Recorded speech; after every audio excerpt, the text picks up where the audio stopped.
শনি একটা রাশিতে না 2.5 বছর থাকে, 2.5 years, 2.5 বছর থাকে। এই আড়াই কথাটা আমাদের বাংলায় সেখান আর হিন্দিতে আড়াইকে বলে ঢাই। ঢাই ঢাই, আড়াইকে বলে ঢাই। সেখান থেকে ঢাইয়াটা এসছে আর কি। যেহেতু আমাদের বাঙালিদের থেকেও অবাঙালি যারা উত্তর ভারত, দক্ষিণ ভারত, এরা জ্যোতিষী আরো বেশি মানে, সেই জন্য এই জায়গা থেকেই এই আড়াইয়াটা নামকরণ এসেছে ঢাইয়া। এখন এই ঢাইয়াটা কি? ওই যে বললাম শনি একটা রাশিতে 2.5 বছর করে থাকে। এখন ঢাইয়া কখন তৈরি হয়? জন্মরাশির চতুর্থে যখন শনি থাকবে, জন্মরাশি থেকে চতুর্থ রাশিতে যখন শনি থাকবে এবং জন্মরাশি থেকে অষ্টম রাশিতে যখন শনি থাকবে, তখন ঢাইয়া তৈরি হবে। তার মানে এখন যাদের বৃশ্চিক রাশি তাদের ঢাইয়া চলছে। কারণ বৃশ্চিকের থেকে যদি আমি গুনি তাহলে বৃশ্চিক, ধনু, মকর, কুম্ভ, কুম্ভে এখন শনি বসে আছে এবং এই শনিটা কুম্ভ রাশিতে কতদিন থাকবে? 29শে মার্চ পর্যন্ত থাকবে। তাহলে 29শে মার্চ পরে এই শনিটা কুম্ভ রাশি থেকে চলে যাবে মীন রাশিতে। তাহলে এই যে বৃশ্চিক রাশিটা এখন শনি ঢাইয়া চলছে, অর্থাৎ জন্মরাশি থেকে চতুর্থ রাশিতে শনি অবস্থান করছে। আর জন্মরাশি থেকে যদি অষ্টম রাশিতে শনি অবস্থান করে তাহলেও ঢাইয়া চলে। যেমন কর্কট রাশি যাদের, তাদের এখন কর্কট থেকে যদি আমি কাউন্ট করি, কুম্ভেতে যেহেতু শনি বসে আছে, এখন কর্কট রাশির শনির ঢাইয়া চলছে। তাহলে বৃশ্চিক রাশি এবং ধনু রাশি, এই বৃশ্চিক রাশি এবং কর্কট রাশির ঢাইয়াটা শেষ হচ্ছে কবে? 30শে মার্চ। কারণ 30শে মার্চ শনি সরে যাচ্ছে, অন্য রাশিতে চলে যাচ্ছে। এখন ঢাইয়াতে কি অসুবিধা হয়? দেখুন, চতুর্থ ভাব হচ্ছে সুখের ভাব। চতুর্থ ভাব হচ্ছে সুখের ভাব, সুখ শান্তিকে বিঘ্নিত করে। দেখবেন এখন যাদেরই বৃশ্চিক রাশি তাদের দেখবেন সবই হচ্ছে হয়তো, কিন্তু সব একটা খটোমটোর মধ্যে দিয়ে যেন যাচ্ছে, মানে শান্তিটা থাকছে না। শান্তি নেই। সংসারে বলুন, টাকা পয়সার ব্যাপারে বলুন, বিজনেসের ব্যাপারে বলুন, শান্তি নেই। সব কিছুর মধ্যেই বাধা, সবসময় টেনশন করতে হচ্ছে, আপনাকে অনেক বেশি অর্থের জন্য খুব বেশি চিন্তা করতে হচ্ছে, এটা করতে হচ্ছে। চতুর্থ হচ্ছে সুখের জায়গাটাকে নষ্ট করছে বৃশ্চিক রাশি। আর অষ্টম হচ্ছে বিপত্তির জায়গা। অষ্টম মানে শেষ হয়ে যাওয়া। এই যে কর্কট রাশির যে চলছে এখন, মাঝে মাঝেই দেখবেন ধাক্কা দেবে, কোনো রকম বিপদ, কোনো রকম ক্ষতি, কোনো রকম ড্যামেজ, কোনো রকম জিনিস এগুলো হবে। তো এই যে কর্কট রাশি এবং বৃশ্চিক রাশি শনির ঢাইয়া, 2.5 বছরের ঢাইয়া, এই ঢাইয়াটা শেষ হচ্ছে 29শে মার্চ। এবার যেই শনিটা সরে যাচ্ছে, শনিটা 29শে মার্চ যেই কুম্ভ রাশি থেকে মীন রাশিতে চলে যাচ্ছে, অমনি ঢাইয়া শুরু হয়ে যাচ্ছে সিংহ রাশির এবং ধনু রাশি। মাথায় রাখতে হবে 2.5 বছর চলবে। 29শে মার্চ থেকে শুরু হয়ে, 29শে মার্চ 2025 থেকে শুরু হয়ে 2.5 বছর সিংহ রাশি এবং ধনু রাশির ঢাইয়া চলবে। জন্মকুষ্ঠিতে যদি শনি যদি পীড়িত হয়, তাহলে শনির ঢাইয়া এবং শনির সাড়ে সাথী খারাপ। এই ঢাইয়াতে যত ধরনের অ্যাক্সিডেন্ট, ঢাইয়া এবং সাড়ে সাথীতে আমার দেখা যত ধরনের অ্যাক্সিডেন্ট বলুন, দুর্ঘটনা বলুন, বেকারত্ব বলুন, আর্থিক গুরুজনহানি, বাবা মা মারা যাওয়া, হ্যাঁ, ডেথ হওয়া, এই জিনিস, চাকরি চলে যাওয়া, কর্মস্থান নিয়ে সমস্যা তৈরি হওয়া, একটার পর একটা সমস্যা ফেস করা, এই শনির সাড়ে সাথী এবং ঢাইয়াতে হবেই। মানে তুমি যদি শনি যদি খারাপ থাকে না, যদি মিডলে যে শনির ঢাইয়া চলে, তার বাবা মা মারা যায়।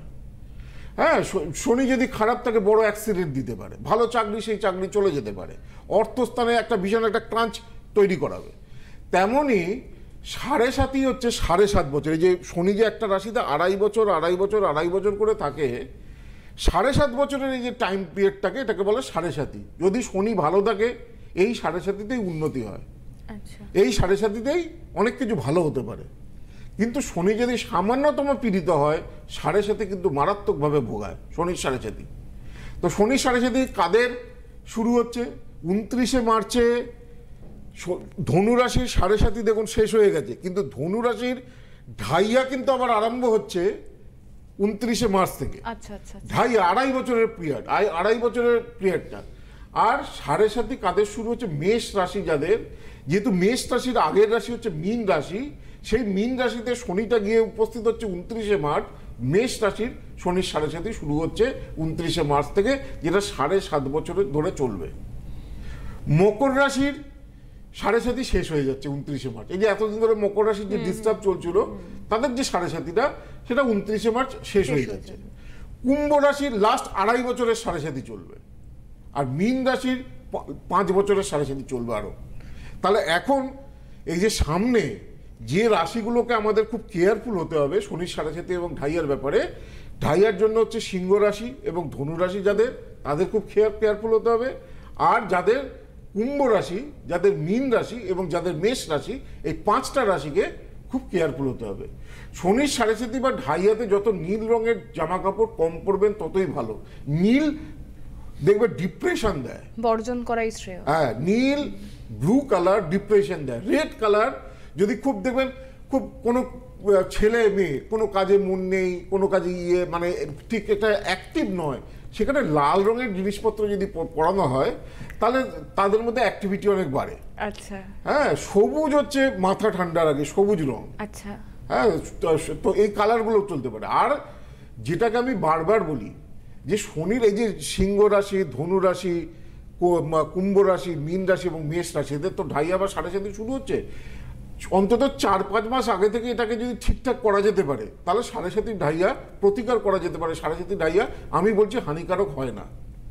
আর তাও যদি না পারেন, খুবই যদি আর্থিক সমস্যা থাকে, অন্তত সাড়েসাতি ঢাইয়া শুরু হওয়ার আগে 3টে শনিবার 3টে কাঁসার বাটি কিনবেন এক দামে, তার মধ্যে সর্ষের তেল দেবেন, একটা কাঁচা টাকা দেবেন, 10 টাকার নোট, নিজের মুখটাকে দেখে যে কোনো শনি মন্দিরে শনিবার পরপর 3টে শনিবার করবেন এবং যে মন্দিরে দেবেন সেখানে একটু নীল ফুলের মালা, একটু মোমবাতি, ধূপ আর 5টা ফল দিয়ে পুজো দেবেন। যাদের এই সাড়েসাতি বা ঢাইয়া শুরু হচ্ছে, কি বললাম, যাদের সাড়েসাতি বা ঢাইয়া শুরু হচ্ছে, সাড়েসাতি বা ঢাইয়া শুরু হওয়ার আগে অন্তত 3টে শনিবার পর পর একটা কাঁসার একটা ছোট কাঁসার বাটি কিনবেন, এক দামে কিনবেন, দরদাম করবেন না। শনিবার দিনকে সর্ষের তেল কিনবেন না, শনিবার দিনকে কাঁসার বাটি কিনবেন না, অন্য দিন কিনুন। আগে থেকে কিনে রাখতে হবে 3টে বাটি একসঙ্গে। 3টে শনিবার পর পর করুন। যাদের সমস্যা চলছে, যাদের প্রবলেম চলছে, ওই বাটিতে সর্ষের তেল দিতে হবে, শনিবার সর্ষের তেল কিনতে নেই। আর একটা কয়েন দিতে হবে, দিয়ে রাত্রিবেলা নিজের মুখটা ওই বাটিতে দেখে শনি মন্দিরে দিয়ে দিতে হবে। 3টে শনিবার করলে, মানে এটাকে সন্ধে নামার পরে সন্ধে নামার পরে, সূর্যাস্তের পরে যে কোনো শনির উপচার করতে হয়। হ্যাঁ, এবং তার সঙ্গে 5টা ফল এবং শনি ঠাকুরের মালা হচ্ছে নীলকণ্ঠ ফুলের মালা। আর শনির পাশে যে সমস্ত শনি মন্দির আছে, শনির পাশে মা কালী আছে, মা কালী জবা ফুলের মালা। তারপর হচ্ছে আমি শনির ব্রত করেছিলাম। শনির ব্রত 3টে সপ্তাহ করতে হয় পরপর। সকাল থেকে কোনো কিছু না খেয়ে থাকবে, দিয়ে এইভাবে যে উপাচারে বললাম পুজো দিতে হবে। শুধু জলকে, শনির ব্রত করা খুব কঠিন এবং সকাল থেকে কিচ্ছু খেতে পারবে না, সারাদিন উপোস থাকতে হবে। সারাদিন উপোস থাকার পরে রাত্রিবেলা তোমাকে করতে হবে কি, সেদিনকে ভাত রুটি কিচ্ছু খেতে পারবে না, শুধু সাবু, ছাতু, ফল মূল এইসব খেয়ে থাকতে হবে, দিয়ে শনির পুজো দিতে হবে। এতেও শনির দোষ কাটে, দুর্ভাগ্য কাটে, অশান্তি কাটে।